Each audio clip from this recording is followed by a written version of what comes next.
شرمیلا فاروقی صاحبہ، آپ کی ابھی ماشاءاللہ 15 سال کی بہترین حکومت ختم ہوئی ہے جس میں کوئی روک ٹوک نہیں تھی، اور 2 وزیر اعلیٰ نے 15 سال پورے کیے ہیں، اور میں آپ کو بتا رہا ہوں آپ کے جاتے ہی 9 مہینے میں 60,000 وارداتیں، 100 لوگ مار دیے گئے سڑکوں پر، ہر گھنٹے 9 لوگ لٹ رہے ہیں آج بھی، اور ایک سیف سٹی پروجیکٹ ہوا کرتا تھا جس کا 15 سال میں جب سے ایپیکس کمیٹیاں بنی ہیں اس میں ذکر ہوتا رہا، اور پھر آخری سال میں آپ نے اس کا ایک ورچول افتتاح کیا اور وہ سیف سٹی پروجیکٹ نہیں بنا۔ تو یہ دوبارہ آپ لوگ بات کر رہے ہیں کہ لیونگ پلینگ فیلڈ نہیں ہے اور سیاسی آزادیاں نہیں ہیں، کوئی نعرہ کوئی منشور ہمارے سامنے آپ کا موجود نہیں ہے کہ آئیں گے تو آپ کیسے کریں گے؟ اتنا انحطاط ہو چکا، اتنی گراوٹ ہو چکی، معیاری زندگی لوگوں کا کیسے بلند کریں گے؟ روٹی کپڑا اور مکان تو سن کے تھک گئے ہم لوگ، آگے کا کیا پلان ہے؟ شکریہ مسعود صاحب۔ دیکھیں اس میں تو کوئی دو رائے نہیں ہے کہ اس وقت جو معاشی حالات ہیں پاکستان کے، وہ شاید پاکستان کی تاریخ میں سب سے بدترین ہیں، اور پہلے ہم یہ کہتے تھے کہ جی 2 وقت کی روٹی، پھر بات آئی 1 وقت کی روٹی، اب 1 وقت کی روٹی کھانا بھی محال ہو گیا ہے۔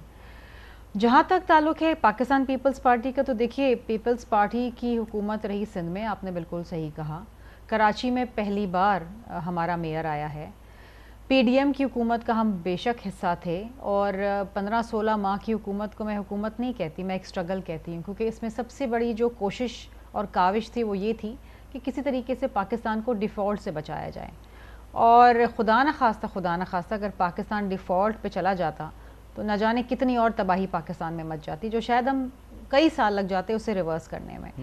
اب یہ کہتے ہیں کہ جناب سندھ کے اندر، آپ نے جس طرح بھی کہا کہ کراچی کے اندر بالخصوص وارداتیں، دیکھیے کراچی ایک بہت بڑا شہر ہے، کراچی میں بڑی پولرائزیشن ہے، کراچی کے اندر اللیگل امیگرینٹس رہتے ہیں، بہت سارے مسائل ہیں، کراچی کا ماسٹر پلان نہیں بنا، کراچی کا معاملہ نہیں ہے، لیکن صرف کراچی کا معاملہ نہیں ہے، میں تو پورے ملک کی بات کر رہا ہوں۔ مثال دی کہ آپ کی تو حکومت میں کوئی انٹرپشن بھی نہیں تھی، پھر بھی جو حال ہے یہاں پر دنیا کا بدترین شہروں میں شامل ہوتا ہے۔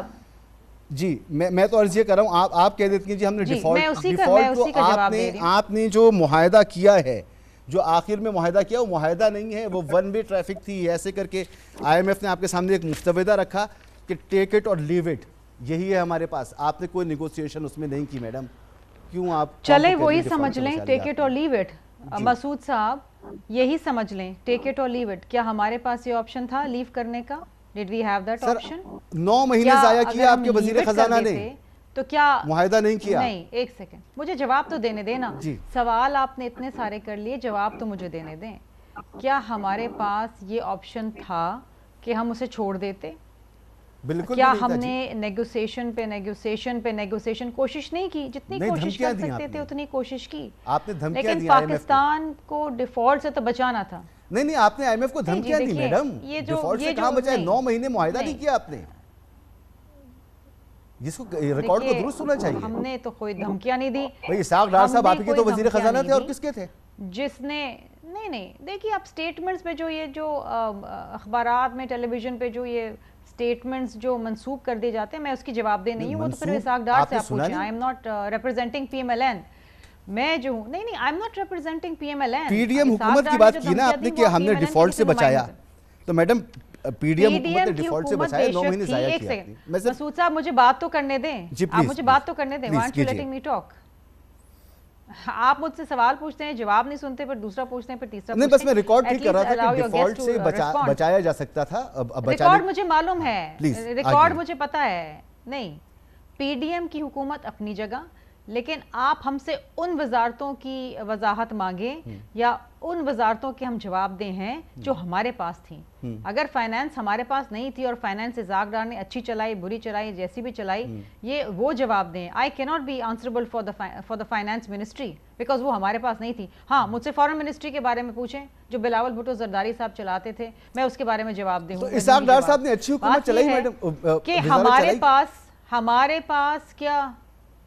ہمارے پاس کیا آپشن تھا کہ ہم ڈیفالٹ پہ جاتے؟ بتائیں مجھے۔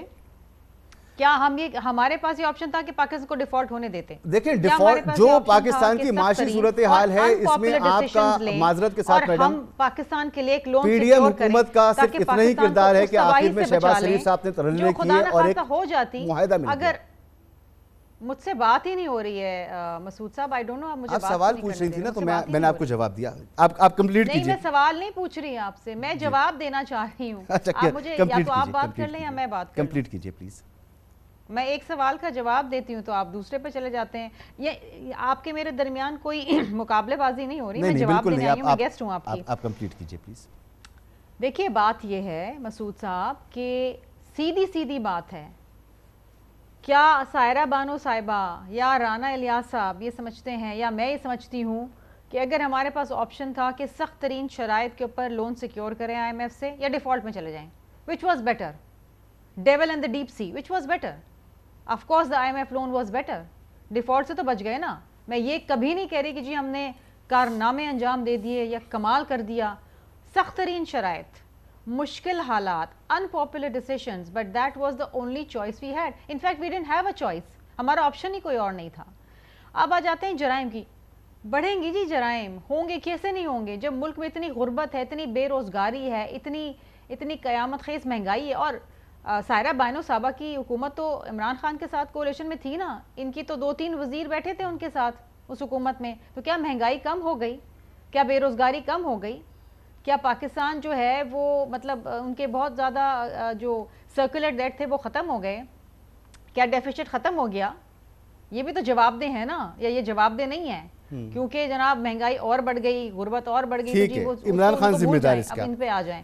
ایسے نہیں ہوتا. لیکن بات یہ ہے، دیکھیے آپ کمپلیٹ کر دیں تاکہ میں آگے جرائم بڑھ گئے، فلاں ہو گیا. میں آپ کو بتاتی ہوں کراچی کے اندر دیکھیے، آپ نے کہا کہ جی روٹی کپڑا مکان نعرے تک رہ گیا. نہیں جی، نعرے تک نہیں رہا ہے. اس وقت سندھ وہ واحد صوبہ ہے جس نے آپ کو سیلاب زدگان کے لیے 21 لاکھ گھر بنانے کا وعدہ کیا اور اس وعدے کو وفا کیا.